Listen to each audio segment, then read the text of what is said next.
संयुक्त किसान मोर्चा is speaking right now. जी, मैं दर्शन पाल हूँ। हमारे बलबीर सिंह राजेवाल जी, जगमोहन सिंह भारतीय किसान यूनियन डकोंडा के जनरल सेक्रेटरी हैं और रमिंदर सिंह जो कि किसान यूनियन के लीडर हैं। तो आज की प्रेस कॉन्फ्रेंस हम शुरू करेंगे। आप तो मैं इतना इंट्रोड्यूस कर दूं कि आज कल रात हमने एक प्रेस नोट, काफी इंपॉर्टेंट प्रेस नोट जारी किया था, जिस प्रेस नोट में हमने यह प्रेस को रिलीज करते हुए बताया था कि अगर सुप्रीम कोर्ट कल कोई कमेटी बनाता है मीडिएशन के लिए, वो कमेटी हमें मंजूर नहीं होगी। तो ये हमने एक बहुत preventive and precautionary press note दिया था, क्योंकि परसों चर्चा हुई थी, कल सुप्रीम कोर्ट में ऐसी चर्चा हो रही थी कि कमेटी बनने जा रही है और हमें ये पूरा विश्वास था अपनी चीज के ऊपर कि सुप्रीम कोर्ट के जरिए गवर्नमेंट अपने कंधे से बोझ को हटाकर सुप्रीम कोर्ट के जरिए एक कमेटी बनाने जा रही है, जिसको हमने आपत्ति की, विरोध किया। और आज प्रेस में आपने प्लीज, जिसको प्रेस में हमने विरोध किया, आज सुप्रीम कोर्ट में चर्चा हुई है। हालांकि फाइनल डिसीजन अभी तक लिखती नहीं आया है, लेकिन फिर भी मोटी मोटी चीजें जो आपके साथ हम शेयर करेंगे। मैं शुरू करता हूं राजेवाल जी से, बलबीर सिंह राजेवाल जी, वहां से शुरू करेंगे, फिर हम एक एक करके अपनी बात जो कहते रहेंगे और आपके सवालों को बाद में हम डील करेंगे, हैंडल करेंगे। बलबीर सिंह राजेवाल जी। पत्रकार बंधु, सुप्रीम कोर्ट ने एक आज फैसला किया है जो हमें मीडिया के जरिए ही पता चला है। अभी तक उसकी कॉपी या उसके बारे में डिटेल्स हमें नहीं मिली है, लेकिन जैसे डॉक्टर दर्शनपाल जी ने कहा कि हम समझते हैं कि सरकार की ये शरारत है कि वो अपने ऊपर से ये प्रेशर कम करने के लिए सुप्रीम कोर्ट के जरिए ये कमेटी वगैरह ले आई, जिसका हमने कल ही विरोध कर दिया था कि हम ऐसी कमेटी के सामने पेश नहीं होंगे। हमारा आंदोलन एज इट इज सरकार के साथ चलता रहेगा।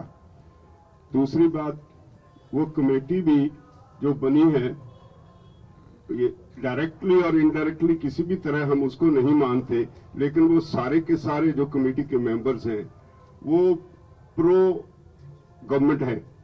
सारे वो लोग हैं जो अब तक सरकार के कानूनों को सही ठहराते रहे हैं और ऐसे लोगों से कभी भी वो किसान के आंदोलन के बारे में ठीक उनकी राय होगी जो आर्टिकल लिख लिख के प्रेस में जस्टिफाई करते रहे हैं कि ये कानून ठीक है, तो ऐसी कमेटी को तो बिल्कुल ही कोई मान नहीं सकता। वैसे भी हम असूली तौर पे क्लियर है कि ये कमेटियां वेटियां ये सब कुछ इशू को ध्यान डाइवर्ट करने के लिए है ताकि सरकार से प्रेशर कम हो जाए। तो हमने तय किया है कि हमारा ये आंदोलन चलता रहेगा। धन्यवाद। जगमोहन सिंह वह ਤਾਂ ਇੱਕ ਹੀ ਮੁੱਖ ਇਸ਼ੂ ਸੀ ਸੁਪਰੀਮ ਕੋਰਟ ਦਾ ਡਿਸੀਜਨ। ਅਜੇ ਕਿ ਇਹ ਉਹਨਾਂ ਦੇ ਜਿਹੜੇ ਮਿੰਟਸ ਨੇ ਸੁਪਰੀਮ ਕੋਰਟ ਦੇ ਜਿਹੜੇ ਦੇਖੇ ਨੇ, ਉਹਦੇ ਚ ਜਿਹੜੇ ਨਾਂ ਆਏ ਨੇ ਉਹ ਬਿਲਕੁਲ ਹੀ ਜਿਵੇਂ राजेवाल जी ने कहा वैसे है कि जो 3 कानून है इसके पक्ष में बड़े बड़े हिंदू में, इंडियन एक्सप्रेस में अशोक लाटी तो रोज एक लिखता है, लेकिन महीने में 20 उसके छप जाते हैं।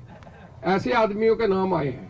वो फाइनल डिसीजन जो आता है उसमें कौन कौन से आते हैं को अलग बात होगी, लेकिन अगर एंटी भी हो ऐसी कमेटी के सामने हमारा फैसला नहीं ना बदल भी जाए, कल को अमेंडमेंट भी कर दे सुप्रीम कोर्ट, हमारा ये डिसीजन है कि नाव से नहीं कोई बात।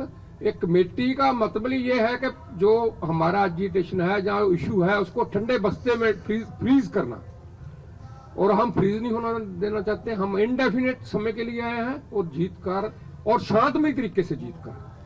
कोई ऐसी बात नहीं है कि 26 जनवरी फाइनल है, ये है वो है, आगे जाएगा संघर्ष। जो अनिश्चित समय का है, इनडेफिनेट है, तो ये संघर्ष इनडेफिनेट रहेगा, पीसफुल रहेगा, बढ़ेगा संघर्ष, गिनती बढ़ेगी। आज 5 रास्ते रुके हैं, हो सकता है 1-10 दिन के बाद 10 रास्ते रुक जाए, और इसकी हमारी कोशिश भी है और ये सारे देश में भी फैलाएंगे। कल दिल्ली ही नहीं, जो बड़े और शहर हैं जो हमसे दूर बैठे हैं, वहां में भी इन कानूनों के खिलाफ ऐसे संघर्ष पीसफुल चलेंगे। रविंदर जी। पत्रकार बंधुओं, एक और बात भी जो आज हमें मालूम पड़ी है, अभी नोटिस सामने आएगा तो मालूम पड़ेगा कि रविंदर पटियाला 26 के संबंध में कुछ नोटिस है ऐसा, अभी जब आएगा तो मालूम पड़ेगा। लेकिन इस तरह की बात प्रोजेक्ट हो रही है कि कोई लाल किले पे झंडा जाए, इस तरह की कोई बात नहीं है।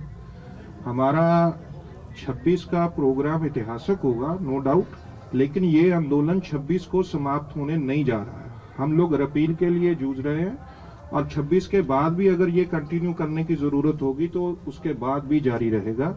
मैं अपनी बात इसी तरह रखता हुआ आगे। जगदीश सिंह डल्लेवाल जी।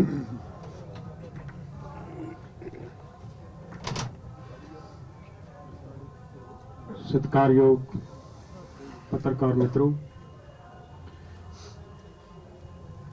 सरकार दी जो नीति नीयत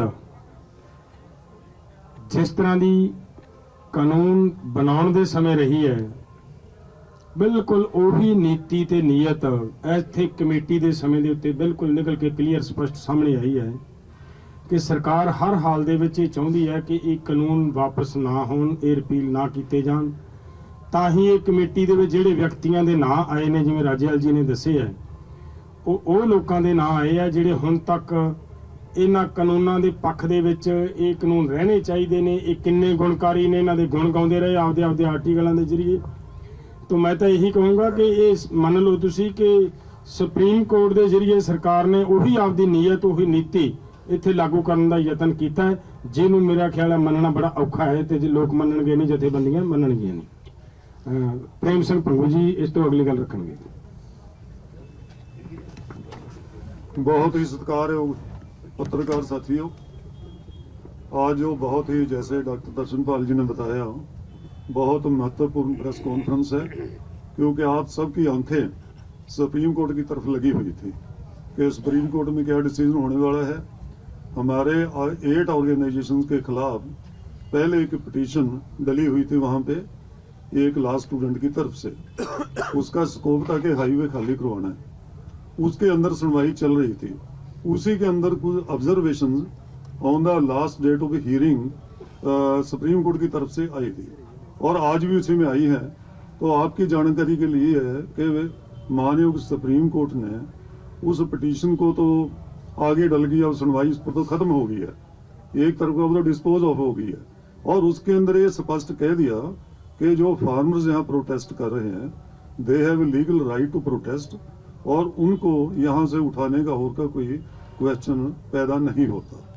और दूसरा जो एक और षड्यंत्र जैसे बताया मेरे साथियों ने, एक पिटीशन नहीं जो पाई है उसमें हमको 8 ऑर्गेनाइजेशन फिर नोटिस हो गया है, वो इसके लिए है कि 26 जनवरी को जो हम परेड करने जा रहे हैं वो परेड ना हो वहां पे, उसके खिलाफ की पिटीशन डलवाई है। तो उसके लिए नोटिस है, उसकी सोमवार को सुनवाई है, हम देखें क्या उस पर होता है, उसके बारे में रुख लेंगे।